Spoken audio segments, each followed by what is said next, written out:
დღეს ჩვენი სტუმრები იქნებიან ნანა ექვთიმიშვილი, კინორეჟისორი, მწერალი, არჩილ ქიქოძე, მწერალი. ჩვენი საუბარი მინდა დავიწყო გუშინდელი მოვლენებით, იმიტომ რომ 29 დეკემბრის მიმართ იყო განსაკუთრებული მოლოდინი და გარკვეულწილად აზრთა სხვადასხვაობაც გამოიწვია, არა მხოლოდ საზოგადოებაში აქციის მონაწილეებს შორისაც სალომე ზურაბიშვილის ნაბიჯმა. თქვენ პირადად რა მოლოდინი გქონდათ და როგორ შეაფასებდით იმ გადაწყვეტილებას, რომელიც მიიღო ქვეყნის მეხუთე პრეზიდენტმა? მე მადლობას ვეტყოდი ამ გადაწყვეტილებისთვის. ჩემი აზრით ერთადერთი სწორი გადაწყვეტილება მიიღო, რითაც გაუფრთხილდა ადამიანებს, გაუფრთხილდა ხალხს, რაც არის ჩემთვის ნომერ პირველი ფასეულობა, სხვას არც ველოდი, სიმართლე რო გითხრათ. მე არ მესმის იმ მეორე ნაწილის, მაგრამ ეს არაფერი პრობლემა არ არის, არ მესმის. მაგრამ აი ესე მადლობა ღმერთს, რომ გუშინდელი დღე დამთავრდა მშვიდობით. და ეს არის იმ ერთადერთი ადამიანის დამსახურება სინამდვილეში. კაპიტანანა, თქვენ? სანამ გიპასუხებთ, მინდა გითხრათ, რომ მე თავიდანვე ვადევნებ თვალყურს ამ ეთერს, როდესაც პირველად მოიწვიეთ თქვენ სტუმრები ამ ფორმატში და მე არ მაქვს განცდა, რომ საკმარისი დრო ეთმობა საზოგადოებრივ მაუწყებელზე პროტესტს და იმ პროცესებს, რაც ახლა ქვეყანაში მიმდინარეობს. მე კიდევ ერთხელ გავიმეორებ, რომ ეს დრო არ არის საკმარისი იმისათვის, რომ ის საგანგაშო მდგომარეობა იყოს ასახული საზოგადოებრივი რაც ქვეყანაშია, საზოგადოებრივი მაუწყებელი გაცილებით მეტ დროს უნდა უთმობდეს იმას, რაც ქვეყანაში ხდება, ეხლა უნდა იყოს აქ განგაში ჩართული და ეს განგაში ყოველდღიურად უნდა იმატებდეს განსაკუთრებით მას მერე, რაც გუშინდელი კიდევ ის კანონები დაანონსდა, რაც ბატონი ყაველაშვილი უკვე ასე ვთქვათ პრეზიდენტად მისი ინაუგურაცია მოხდა. და მე ვუერთდები იმ მოთხოვნებს, რაც რეგულარულად ჟღერდება საზოგადოებრივი მაუწყებლის შენობის წინ. და ეს არის პირველ რიგში ბატონი ვასილ მაღლაფერიძის გადადგომა, ქალბატონი თინა ბერძენიშვილის გადადგომა, რადგან მიმაჩნია, რომ საზოგადოებრივი მაუწყებელი ის, რაც დებულებაში წერია, არ ხდება ამის სათანადოდ შესრულება. დებულებაში წერია ის, თქვენ ჩემზე კარგად იცით, რომ საზოგადოების აზრი აისახებოდეს ადეკვატურად და ასევე საზოგადოების მოთხოვნები კმაყოფილდებოდეს და ის მრავალფეროვნება, რაც საზოგადოებრივ არხს მაუწყებელს მოეთხოვება, იყოს გათვალისწინებული. რაც შეეხება თქვენს შეკითხვას,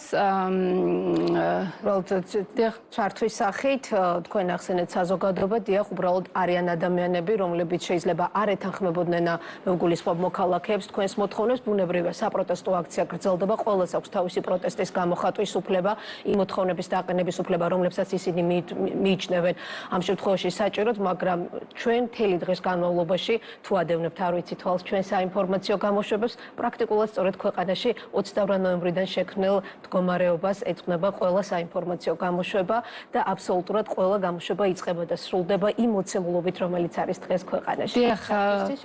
რუსეთის არხებზეც, ბელორუსის არხებზეც ეთმობა დრო ქვეყანაში მიმდინარე მოვლენებს, გააჩნია როგორ გააშუქებ, გააჩნია აქცენტებს სად დასვამ.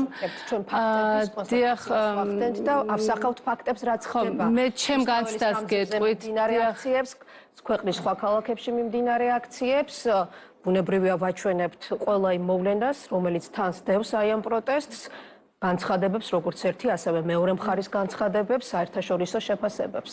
თქვენ ახსენეთ, რომ რაღაც იმ პროტესტს, რომელიც მე ვახსენე საზოგადოებრივი მაუწყებლის წინ, შეიძლება არ ეთანხმებოდეს ვინმე, ამაში ეს უკვე შეცდომა არის, ამას არ შეიძლება ვინმე არ ეთანხმებოდეს საზოგადოება. დიახ, ეს თქვენი მოსაზრება არის, უბრალოდ საზოგადოების ნაწილი არ ეთანხმება იმ მოთხოვნებს, რომელი ნაწილი არ ეთანხმება? არა, საზოგადოების ნაწილი არ შეიძლება ამას არ დაეთანხმოს, იმიტომ რომ იქ გაჟღერებული მოთხოვნები საზოგადოებისთვის არის. არ შეიძლება შენ არ დაეთანხმო შენ საკუთარ უფლებას, რომ ადამიანის უფლება, გამოხატვის უფლება, პიროვნული აზრის, პირადი აზრის გამოხატვის თავისუფლება და უფლება ამას არ შეიძლება ვინმე ეთანხმებოდეს და ზუსტად ამ რაღაცა ამ პატარა მცირე დისკუსიაში, რომელიც მე უბრალოდ ჩემი აზრი მინდოდა დამაფიქსირებინა, მე ვხედავ ზუსტად იმ ნარატივს, რომ თქვენ ცდილობთ წარმოაჩინოთ მხარეები. მხარეები არ არსებობს. დღეს საქართველოს არის ერთ მხარეს და საქართველოს დღეს უნდა მიდიოდეს ევროპისკენ, ევროპული ინტეგრაციისკენ უნდა ახდენდეს სვლას, ეს სვლა შეჩერდა და ჩვენ ეს ყოველდღე პროცესზე ბუნებრივია ყველათან ხდება. უბრალოდ მოთხოვნებზე, საპროტესტო აქციებზე. ეს არ არის ჩვეულებრივი ამბავი, რაც ახლა ხდება და ზუსტად ეს მაწუხებს და ეს მინდა გაგაგებინოთ, რომ საზოგადოებრივი მაუწყებელი ამას ძალიან ჩვეულ რეჟიმში გვაწოდებს, რომ ეს არის რაღაც პროტესტი, ხდება რაღაც ჩვეულებრივი ამბავი, იქ ვიღაცა აპროტესტებს, ვიღაცა არაპროტესტებს. არა, ეს ხომ ყველამ კარგად ვიცით. საგანგებო რეჟიმი ჩვენ რამდენი გვაქვს რომ 40 წუთი? 40 წუთი საგანგებო რეჟიმი არ არის. აქ უნდა ეთმობოდეს გაცილებით მეტი დრო. ჩემნაირ, არჩილისნაირ სხვა ადამიანებს, რომლებიც უკვე 32 დღეა პროტესტზე დგანან და იცით რა არის კიდე რომ ეხლა პრინციპში თქვენ მე უნდა მეხმარებოდეთ იმაში, რომ ეს აზრი მე გამოვხატო და მე მოვახერხო იმ მრავალრიცხოვანი ადამიანების ზუსტად ამისთვის დავიწყეთ სივრცე, შეგიძლიათ რომ შეუზღუდავად შეაფასოთ მიმდინარე მოვლენები და პროცესები. უბრალოდ ვიცოდეთ, რომ არ არის ორი მხარე, საქართველოს აქვს ერთი მხარე დღეს და გუშინდელ მოვლენებს რაც შეეხება თქვენ ალბათ 1921 წელს რა მოხდა, ვიცით ხომ? დიახ. 1922 წლის 26 მაისს რა მოხდა, ალბათ ესეც იცით, რომ საქართველოს აღნიშნა ოკუპირებულ საბჭოთა საქართველოში დამოუკიდებლობის დღე. იცით ხომ? რაც გუშინ მოხდა, რასაც ბატონი ყაველაშვილი, რასაც ქართული ოცნების სხვა წარმომადგენლები აჟღერებენ, მე სიმართლე გითხრათ გამიკვირდა, იმიტომ რომ კიდე რა არის გასაკვირი არ ვიცი, მაგრამ გაკვირვება საზღვარი არ აქვს. რაღაც მომენტში ალბათ ველოდები, რომ ბატონი ყაველაშვილი იქნება თუ ოცნების სხვა წევრები, ერთ დღეს შეეშვებიან ევროპაზე საუბარს და პირდაპირ გვეტყვიან და აღარ დაიღლიან თავს, რომ ჩვენ მივდივართ რუსეთისკენ, ჩვენ მათ შეასრულეს რუსეთის დავალება, მაგრამ მე ძალიან მაგონებს 1922 წლის 26 მაისის დამოუკიდებლობის საქართველოში აღნიშნა გუშინდელ რიტორიკას ბატონი ყაველაშვილის, როდესაც ის კიდევ საუბრობს ევროინტეგრაციაზე, რომ მისთვის მნიშვნელოვანია ამერიკასთან ურთიერთობები, მისთვის მნიშვნელოვანია ევროპა 2028 წელს უკვე ჩვენ მიუახლოვდებით ევროპას და ასე შემდეგ. ეს ძალიან გავს იმას, როდესაც ოკუპირებულ საქართველოში 1922 წელს, სადაც ძალადობით და სისხლით ჩაახშვეს წინააღმდეგობა აღნიშნეს, შეუქმნეს ხალხს იმის ილუზია, რომ მათ კიდევ შეუძლიათ საქართველოს დამოუკიდებლობა აღნიშნონ. ეს ძალიან საგანგაშო მდგომარეობა და პირდაპირ მასშია იმასთან, რაც დღეს ხდება. და მე მგონი, ეს ყველაზე მეტად უნდა აწუხებდეს საზოგადოებრივ მაუწყებას. თქვენ დღეს ამ პარალელებს უნდა უძღვნიდეთ გადაცემებს. უნდა ყვებოდეთ ამას, ხალხს უნდა აცნობდეთ ამ ყველაფერს, უნდა ეუბნებოდეთ რა დღეში ვართ. ჩვენ რო ხვალ და ზეგ ჩვენს მეგობრებს, თანამოაზრეებს, უდანაშაულო ადამიანებს დაიჭერენ, ყველა ის ადამიანი საზოგადოებრივი მაუწყებლიდან იქნება თუ ნებისმიერი სხვა სფეროდან, ის აღმოჩნდება დამნაშავეების მხარეს. ამაზეა საუბარი. გესმით? დღეს ყველაფერი შეიძლება აი ამ პროპაგანდის რაღაც მორევში, ეს ყველაფერი შეიძლება არ ჩანს ესეთ ფერებში, მაგრამ ყველამ ძალიან კარგად უნდა იცოდეთ, თქვენც ძალიან კარგად უნდა იცოდეთ, რომ ყველა ვინც არ უწყობს ხელს ამ პროპაგანდის გამოაშკარავებას, არ ტეხს განგაშს, რომ მივექანებით რუსეთისკენ, არ მოუწოდებს ქართულ ოცნებას, რომ რეჟიმის ტყვეები გაანთავისუფლოს, აღმოჩნდება დამნაშავეების მხარეს, იმიტომ რომ იცით რა არის 1921 წელს ბოლშევიკები რომ შემოუძღვნენ ქართველებს, ისინიც ქართველები იყვნენ, იცით?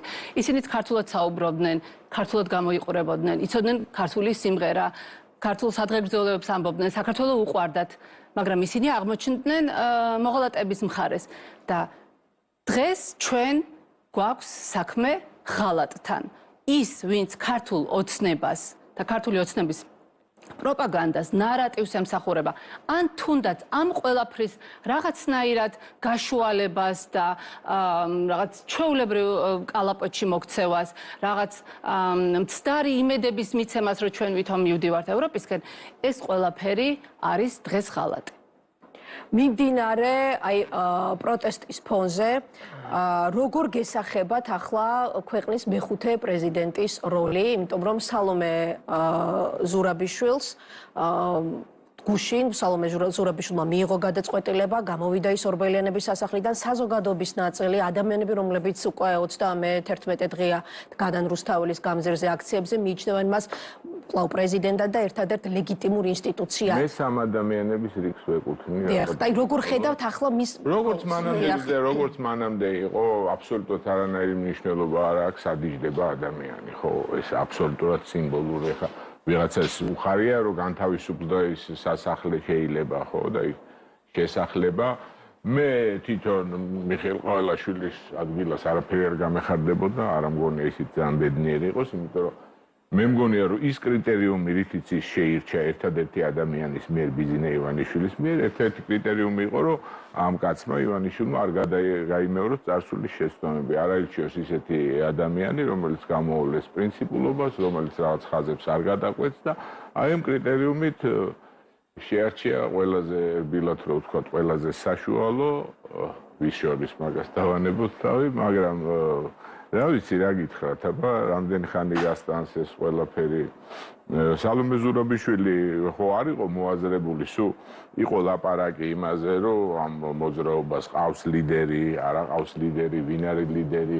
სინამდვილეში ამ მოძრაობის სულის ბიძგი არის თვითონ ივანიშვილი, თვითონ კობახიძე ნაწილობრივ თავის გამოსვლის მერე ეს მართლა სახალხო მოძრაობაა, უბრალოდ აღმოჩნდა ადამიანი, რომ სწორ ადგილას აღმოჩნდა ერთადერთი ადამიანი, რომელმაც გადაწონა ბევრი სხვა, ამიტომ ჩემგან მას დიდი პატივისცემა და რავი, მე ჩემი სიტყვა თუ რამეს ნიშნავს, თაყვანისცემაც რა.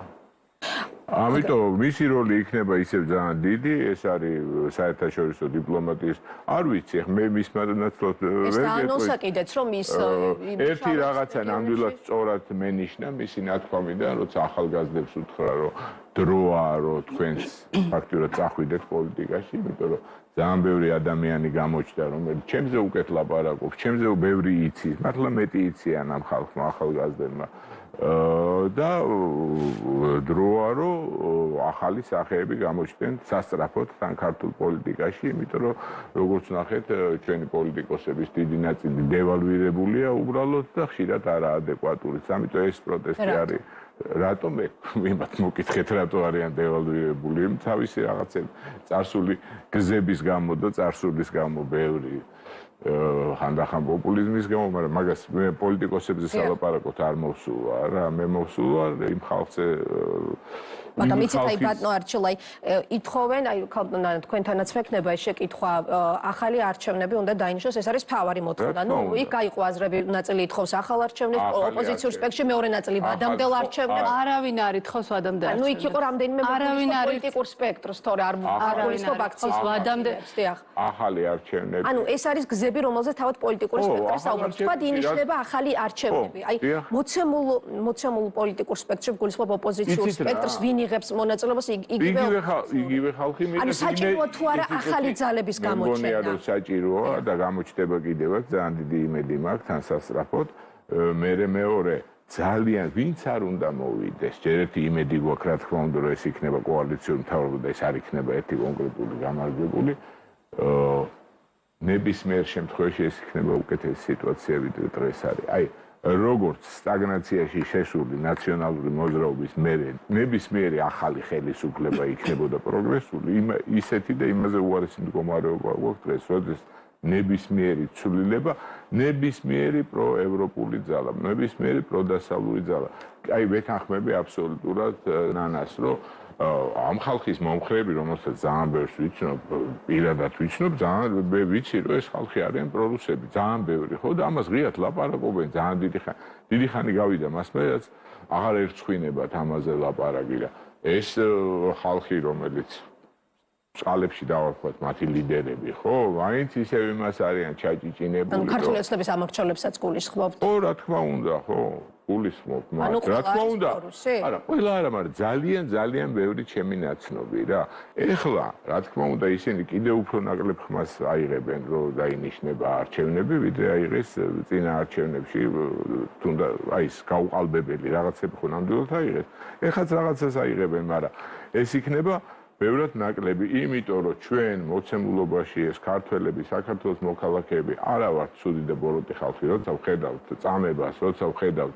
მე სულ მესმის ლაპარაკი, ეს წამება არა თითქოს რაღაცას იმაშვებიან, ზომავენ, რომ სად იწყება წამება, სად არა, როცა ახალგაზრდა ადამიანს თავში პირდაპირ ერთი ფეხს უტყავს, მეორე ქუსს უტყავს, ხო? მე ეგ ყველა ნორმალურ ადამიანს ხვდება რაღაცების გამო ჩვენ ხო სიძულვილში გვაბანავეს აბსოლუტურად თავიდან ბოლომდე წინა ხელისუფლებამ საშინელი მემკვიდრეობა დატოვა იმ ხელისუფლების სიძულვილით ყველაფერი სულ სიძულვილით გადადგმული ნაბიჯი მე ბევრი რაღაცა მესმის მაგრამ აი მივედით იმ კრიტიკულ ზღვარზე რა როცა ერთჩვენიერ დღეს გამოვიდა ირაკლი კობახიძე და ღიად გითხრა რომ იქ აღარ მივდივართ სადაც მივდიოდით და თურმე აი და მაშინ ძალიან ბევრი ადამიანმა უბრალოდ დაიხურა ქუდი ერთმანეთისგან შეუთანხმებლად და წავიდნენ რუსთაველზე იქ შეხვდნენ ერთმანეთს დღემდე უხარიათ ერთმანეთის ნახვა არიან ესეთი კრეატიულები და ეს არის პროტესტი, სადაც რო ვდგავარ მე, ვიცი რომ ის ვიღაცა ახალგაზრდა იმიტომ არ დგას იქ რომ მე გამგებლად მოვიდეს.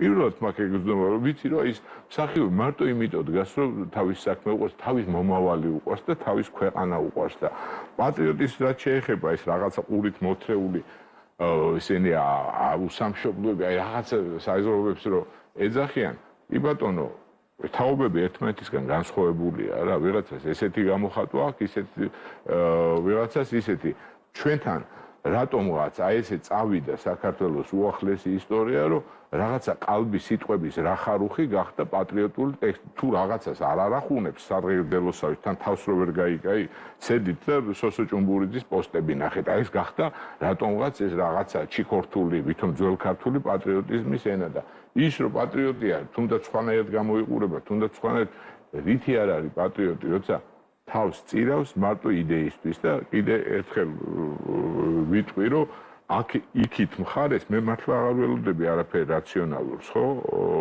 ამიტომ აქეთ მხარე რატომ მივესალმები სალომე ზურაბიშვილის გუშინდელ ნაბიჯს რომ აქეთ მხარე უნდა გაუფრთხილდეს ერთმანეთს ერთმანეთის სიცოცხლეს ერთმანეთს რომ იქიდან არაფრის ის არ არის მოლოდინი კი შეიძლება დატკბეს რეჟიმი თქვას რომ მოდი ეხლა ესე ვცადოთ მაგრამ ყველამ ვიცით რომ უკვე ისეთი კანონებია მიღებული ისეთ რაღაცებზე ხელი მოწერილი რომ გაგუდავს იმ კონკრეტულ მომენტში როცა მოესურვება ცოტა შეიძლება შევსწავლები უკაცრავად ქალტონგან აი დავაზუსტებ უბრალოდ შემდეგ შეკითხვა სალომე ზურაბიშვილმაც ისაუბრა გუშინ ორბელიანების სასახლიდან მიმართვის დროს ახალი პოლიტიკური ძალების გაჩენის აუცილებლობაზე და ციტატას წავიკითხავ ჩვენ მზვადი უნდა ვიყოთ ამ არჩევნებისთვის და არა მხოლოდ იმით რომ დავდოთ ასეთი დეტალური დოკუმენტი პარტიები უნდა იყვნენ მზად ახალი ძალები რომელიც გამოიკვეთა ამ პროტესტის დროს ისინიც უნდა იყვნენ მზად ვინც აპირებს რომ ხვალინდელი ქვეყნის პოლიტიკაში იყოს თქვენი ჯერია და მოემზადეთ ეს ძალიან მალე მოვა და ამაში მეც დაგეხმარებით ანუ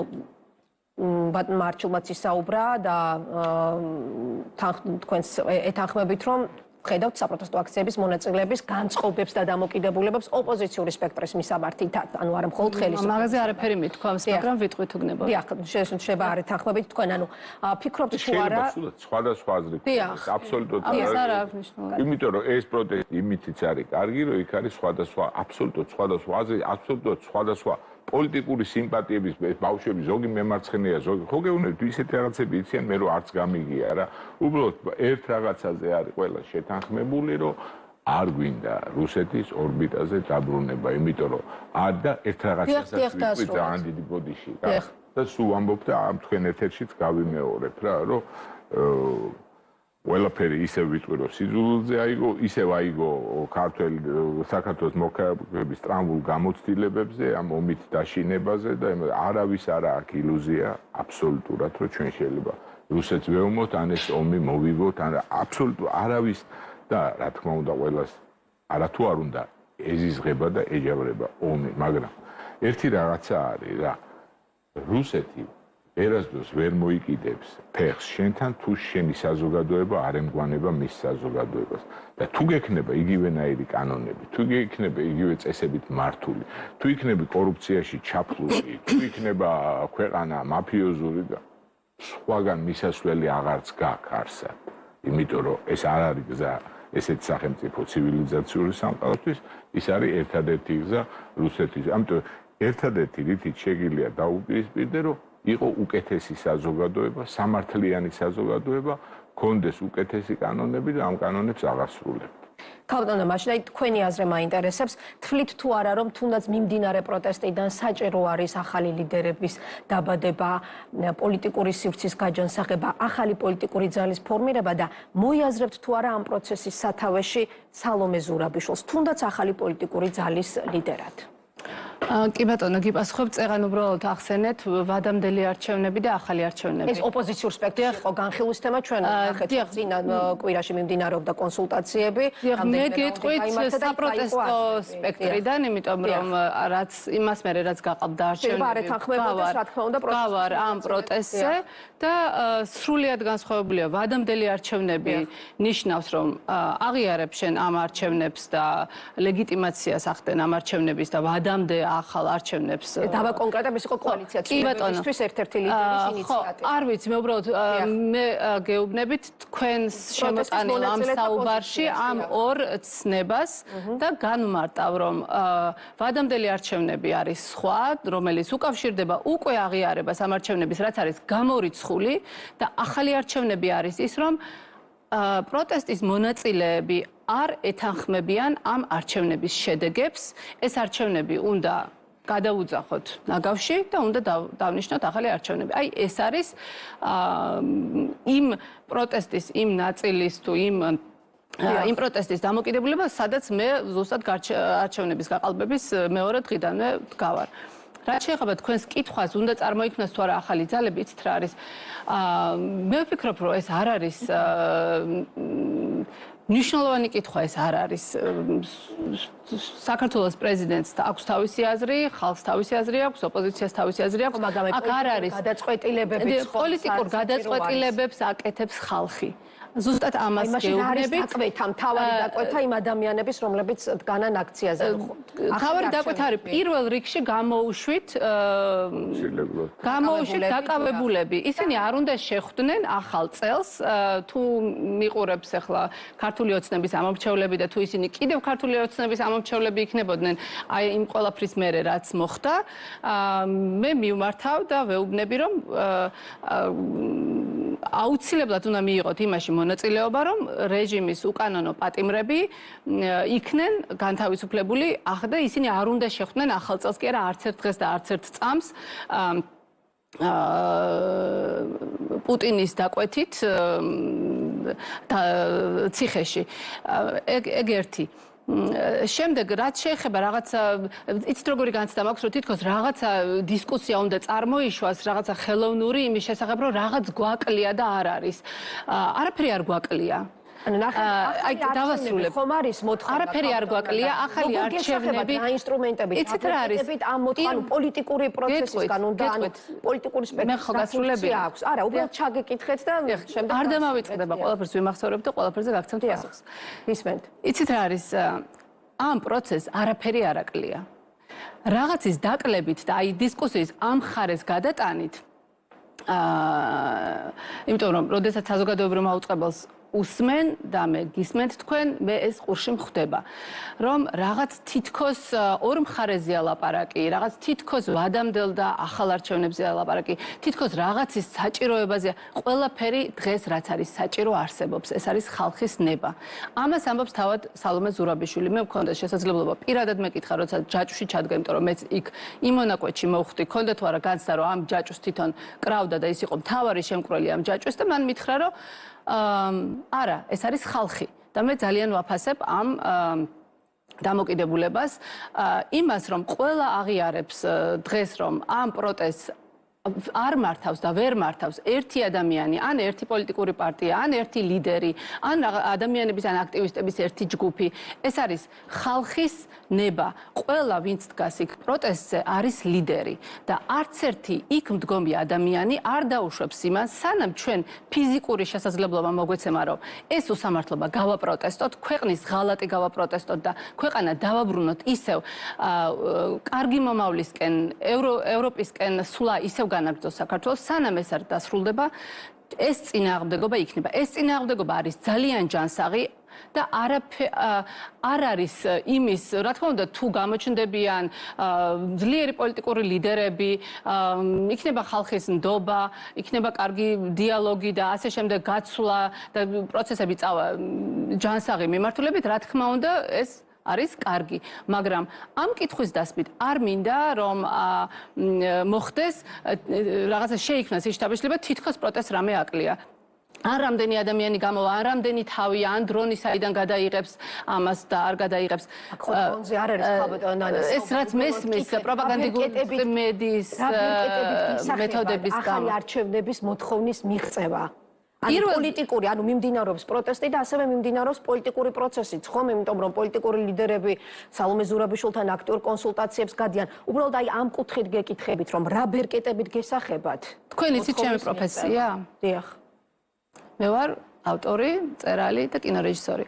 მე როგორც ავტორი და კინორეჟისორი მე ვერ გეტყვით ახლა გეგმას ვერ დაგიდებ რა პუნქტი გეტყვით დამასრულებინეთ რა პუნქტის მერე დიახ და ამიტომ თქვენ ხელოვანი ადამიანი ზუსტად ვერ გაგიწერთ როგორ უნდა მოხდეს მე გეუბნებით რა უნდა მოხდეს და როგორ უნდა მოხდეს ეს უნდა კომპეტენტურმა ადამიანებმა იურისტებმა პოლიტიკოსებმა და საზოგადოებაში ამ საკითხში გათვითცნობიერებულმა ადამიანებმა კონსტიტუციაში ჩახედულმა ადამიანებმა და ასე შემდეგ უნდა უზრუნველყონ ის რომ ხალხის ნება გახდეს ეს შედეგი დადგეს რომ ახალი არჩევნები დაინიშნოს. ეს არის შესაძლებელი. არა მარტო თეორიულად არის შესაძლებელი, ეს არის პრაქტიკულად შესაძლებელი. იმიტომ რომ ამას ხალხი ითხოვს. და ეხლა რა პროცედურას რომელი მოყვება, ჯერ მთავრობა გადადგება, ყაველაშვილი გამოვა და იტყვის, რომ ჩვენ დავინახეთ ამის აუცილებლობა, რომ ეს მოხდეს. ამ პროცედურებში და ამ დეტალების საუბარში ამ ეთერის ხარჯვა არ არის სწორი. მე გეუბნებით, რომ ახალი არჩევნები არის აუცილებელი თქვენს გადასარჩენად, ჩემს გადასარჩენად და ქვეყნის გადასარჩენად. მაგრამ ლეგიტიმურია კითხვა ისიც, რომ როგორ გესახებათ პროტესტის მონაწილეებს ამ მოთხოვნის მიღწევა. ბატონო არჩელა, თქვენ რომ გახმები, არა, ისე გამოდის თითქოს ჩვენ. იმიტომ რომ 32 დღეა გრძელდება, არა, პოლიტიკოსებს თქვენ ხართ საზოგადოების ვართ, ხო, აი ზუსტად რაც ნანამ გიპასუხოთ, გამოჩნდა, ხო არის. ერთ ვარიანტს გეტყვით, კი ბატონო. გამოვიდეს, ბოდიში არჩილ, გამოვიდეს თვითმარქვია პრეზიდენტი ან ის პარლამენტის ის შემადგენლობა რომელმაც აღიარა არჩევნები და მალულად რაღაცა პროცედურები ჩაატარეს პარლამენტში რომ თვითლეგიტიმაცია მოეხდინათ და თქვან რომ პროტესტის 32 დღეს ჩვენ ვხედავთ იმის აუცილებლობას რომ შევისმინოთ ადამიანების ხმა, ეს არის ბევრი ადამიანი და ტყუილად არ მიხსენებია იმედის დრონი და ის რაც პროპაგანდისტული მედია აწარმოებს და ადამიანის თავებს ითვლის რაღაც 3000-ია თუ ასე შემდეგ. ძალიან კარგად ვიცით რომ ძალიან ბევრი ადამიანი დგას დღეს ქუჩაში და ამ მთავრობამ მიიღოს გადაწყვეტილება რომ ჩატარდეს ახალი არჩევნები. ამ გადაწყვეტილებას რომ მიიღებენ, ყველა გზა დაისახება, როგორ უნდა მოხდეს ეს. მაგრამ ნახეთ ხალბატონ ნანა, ხალბატონ არჩილ, ხედავთ 32 დღეა გრძელდება პროტესტი და ხელისუფლება არ იხევს უკან. დღევანდელი გზავნილებიც მოვისმინეთ, გუშინდელი განცხადებებით მოვისმინეთ, რომ არაპირებენ ახალი არჩევნების ჩატარებას, გამორიცხავენ, დღის წესრიგში არაყენებენ ამ საკითხს და რაც შეეხება ძალიან ბევრჯერ შეუცვლია ერთი უთქვიეთ და მეორე გაუკეთეთ. ასე მათთვის პრობლემა 2023 წლის მარტს თუ გულისხმობთ, აი ხშირად მეც დამისვამს მათთვის ეს შეკითხვები არის თუ არა მოლოდინი და ალბათობა იმის რომ თქვა და ამ შემთხვევაში გადადგან კომპრომისული ნაბიჯი და როგორც მოხდა მაშინ კანონის წარდგენისას არ განიხილავენ და ის შეცვლა არანაირი პრობლემა არ არის თუ ამას ეტყვით ბიძინა ივანიშვილი. ამ მოცემულობაში. რა თქმა უნდა, ყველანაირი მოცემულობა. მაშინ როდესაც ხელისუფლება დიახ. მაგრამ რუსული კანონი ხო გაიწვიეს, ხო? შეუძლიათ. ისეთ კანონებს იღებენ და ისე აწერენ ხელს და ისე ცვლიან ყველაფერს, როგორ ეს ამის რას კითხულობთ, თქვენი შეკითხვის არც ვერ ხვდები. რამე ტექნიკური პრობლემაა? რამე ტექნიკური პრობლემაა? არა, რა თქმა უნდა, ბურთი არის. ხო და არა, რა თქმა უნდა, გავაკეთე, უბრალოდ მაინტერესებს რა იმალება ამ კითხვაში. არაფერი არ იმალება, საქმიანი შეკითხვა არის უბრალოდ რა ბერკეტებით გესახებათ თქვენ როგორც მწერალს, რეჟისორს, თქვენ როგორც მწერალს, რა ბერკეტებით გესახებათ ხელისუფლებაზე ზეწოლა მაშინ, როდესაც 32 დღეა მართველი გუნდი ყოველდღე იმეორებს ერთსა და იმავე გზავნილს, რომ არაპირებენ უკან წამებას ამ გადაწყვეტილებას. უბრალოდ ეს არის შეკითხვა, რომელსაც აბსოლუტურად ლეგიტიმურია. არის ერთადერთი ბერკეტი ამ შემთხვევაში. პროტესტის გაგრძელება. რაც შეეხება საერთაშორისო რეაქციებზეც უნდა გკითხოთ აუცილებლად, ვხედავთ რომ დამძიმებულია ზეწოლა არის გაძლიერებული, ვხედავთ რომ ეს ყველაფერი გამოიხატება არა მხოლოდ ზეპირ განცხადებებში, ნახეთ სანქციები, ფინანსური პროგრამების შეჩერება, ამაზეც ვიცით ხელისუფლების პასუხი რომ აი 20 იანვრის შემდეგ ისინი პროგნოზირებენ დასავლეთთან ურთიერთობის გადატვირთვას. აი ამ ნაწილზეც მინდა მოვისმინოთ თქვენი შეფასება. ისე მგონია რომ არასწორი მე რომ მკითხოთ ახლა ტრამპი რას ფიქრობს, ხო და რას აპირებს, ცოტა ის არის სასცილო, მაგრამ საქართველოში უყვართ მიხვდით ყველა რაღაცას გეტყვიან რაღაცა, მე არა ვარ ესეთი ადამიანი, მეცაც გეტყვით, მე რახან არა ვარ პოლიტიკოსი, შემიძლია ჩემი აზრი მქონდეს ტრამპზე და ეს აზრი არის უარყოფითი, არ მიყვარს და არ მომწონს ეს კაცი, მაგრამ ის იმედი რომ ამერიკელი პოპულისტი დაიჭერს ქართველი პოპულისტების მხარეს მგონია ძალიან ფუჭი, იმიტომ რომ ამერიკა არ არის მარტო ტრამპი, ინსტიტუციებია და იქ რაღაც საგარეო ინტერესებიც არის და პირადი, როგორ გითხრათ, ქვეყნის პრესტიჟიც არის, როცა აქეთა მხარე მუდმივად იმ ქვეყანას აყენებს შეურაცხყოფას და რაღაცა სისულელეებს წერენ, თუნდაც იმ პრეზიდენტზე, რომელიც აღარ არის პრეზიდენტი, ორ დღეში აღარ იქნება, ესე ადვილად ეს გულუბრყვილობა, აი სისულელემდე მისული გულუბრყვილობა მე მგონი დაისჯება მაინც. დიახ, თქვენი პოზიცია შეფასებები ამ საერთაშორისო წნეხზე და ხელისუფლების პასუხზე. იცით რა არის, არსებობს ეგეთი ფილმი, თუ ამერიკაზე ვსაუბრობთ, ეგეთი ამერიკული ფილმი არსებობს, თვალსაბი 2002 წელს გადაღებული, Minority Report ქვია, სადაც რაღაც რომანის მიხედვით არის დაწერილი ბევრად ადრე, იგივე სახელწოდების და იქ იქნება პოლიციის ქვედანაყოფი და მოქმედება ხდება 2054 წელს. მომავალში და იქ იქნება პოლიციის ქვედანაყოფი, სადაც ადამიანები, სადაც რაღაცა შეუძლია ამ პოლიციის ქვედანაყოფს გამოთვალოს, ვინ ჩაიდენს დანაშაულს და დაიჭიროს ეს ადამიანი. ეს არის ის პრევენციული კანონი, რაზეც გუშინ ბატონმა ყაველაშვილმა ხელი მოაწერა, პრევენციულად ადამიანების დაკავება. ამერიკისთვის ესეთი კანონი არის არამატო 2022 წლის ფილმში ასახული რაღაცა მოცემულობა, არამედ ზოგადად science fiction-ი არის ეს ასეთი ქვეყნისთვის. და აქედან გამომდინარე მე არანაირად არ მექნებოდა ქართული ოცნების მესვეურების ადგილას რაიმე განცდა და იმედი, რომ ისეთი ქვეყანა, როგორიც არის ამერიკის შეერთებული შტატები, რამენაირად ქართულ ოცნებას და მათ ტერორს, რომელსაც ისინი ახორციელებენ საქართველოს მოსახლეობაზე, მშვიდობიან მოსახლეობაზე, რუსული წესებით, აი ამ ტერორს დაუჭერს მხარს.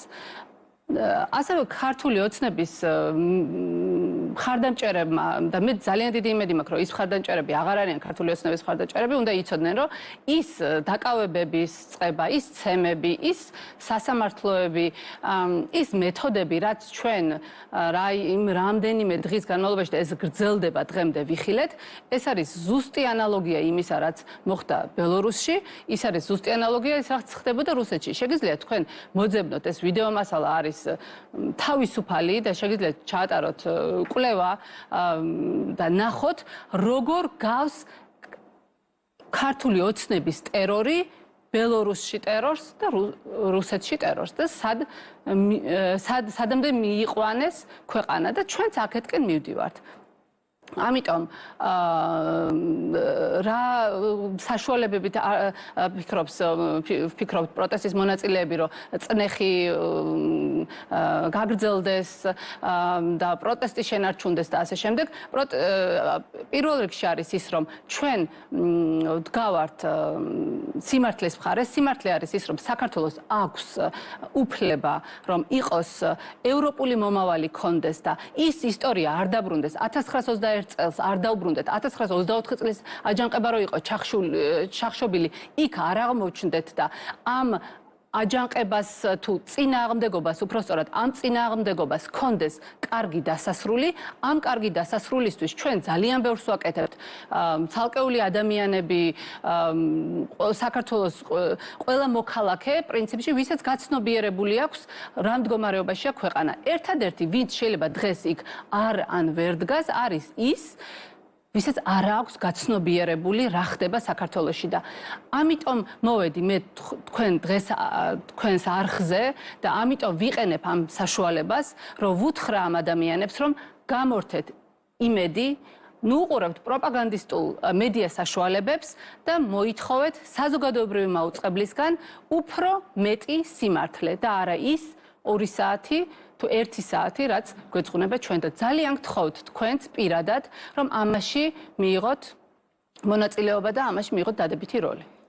მე დავამატებდი, რომ მივიდნენ იქ და დადგნენ თავიანთი შვილების გვერდზე, კიდე ძალიან ბევრი მშობელი დაელაპარაკონ, გაიცნონ და დააფასონ ის შვილები იმის გამო როგორებიც არიან ეს კიდე ერთ გამოვიდნენ კომფორტის ზონიდან და რა არის ხო იმედის ყურება ან პოზიტივ კომფორტის ზონაში ყოფნა რაღაცა ნარატივს ირჩევ რომ მე არაფერი გამიგია მე ვიღაცისგან კი არ გეუბნება რომ აქეთკენ მე იმედს უყურებ და ამას გეუბნება იმიტომ რომ ურჩე ეს სუფთა ის არის რაღაცა პოსტსაბჭოთა ადამიანის ის არის რა რომ რაც ეადვილება რომ არ მიიღოს გადაწყვეტილება და უყურებს იქ რა გეუბნება ყველაფერი კარგად არის რომ გადასარევად არის ყველა იქ რამდენიმე ადამიანი დგას რაღაცა სულელები არავინ არ არის იქ სულელი დაასრულეთ იცით არის პრინციპში აი მე მაქვს ესეთი განცდა რომ აი ხო არის ძალიან ესეთი ნეგატიური დამოკიდებულება ხარებას მიმართ იმ დარბევების მიმართ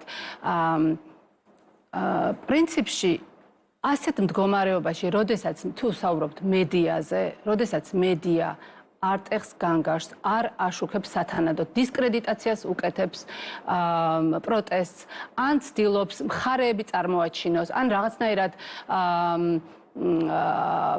ადეკვატურად არ დაარქვას, სახელები არ დაარქვას, ადეკვატური სახელები არ დაარქვას იმ პროცესებს და არ მიანიჭოს ის მნიშვნელობები, რასაც ის ისტორიულ კონტექსტში ნამდვილად იმსახურებს ეს პროტესტი და დღევანდელობა, მე ვფიქრობ, რომ ეს გაცილებით უფრო საშიშია, ვიდრე ხარებას დარბევა. იცით რატომ?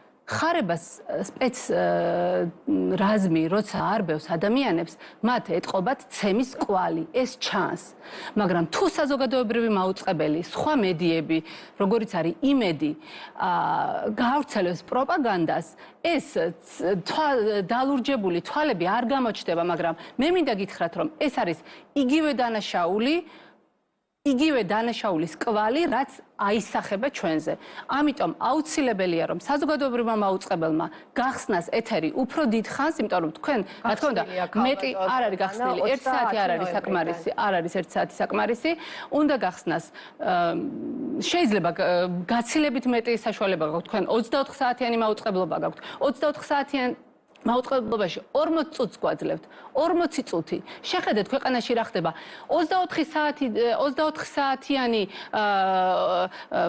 დღეღამის რეჟიმიდან ჩვენ პროტესტის მონაწილეები რამდენ საათს ვატარებთ იქ ეს არის ამ 40 წუთის ადეკვატური არ არის ამიტომ ძალიან გთხოვთ ნუ აღმოჩნდება საზოგადოებრივი მაუწყებელი ჯერ კიდევ არის შანსი იმიტომ რომ ვიცით რომ აქ მუშაობს ბევრი კეთილსინდისიერი ადამიანი რომელსაც გული შესტკივა იმაზე რაც ქვეყანაში ხდება ამიტომ ეს ეთერი უნდა მისცეთ ხალხს და მეტი დრო დაუთმოთ მადლობა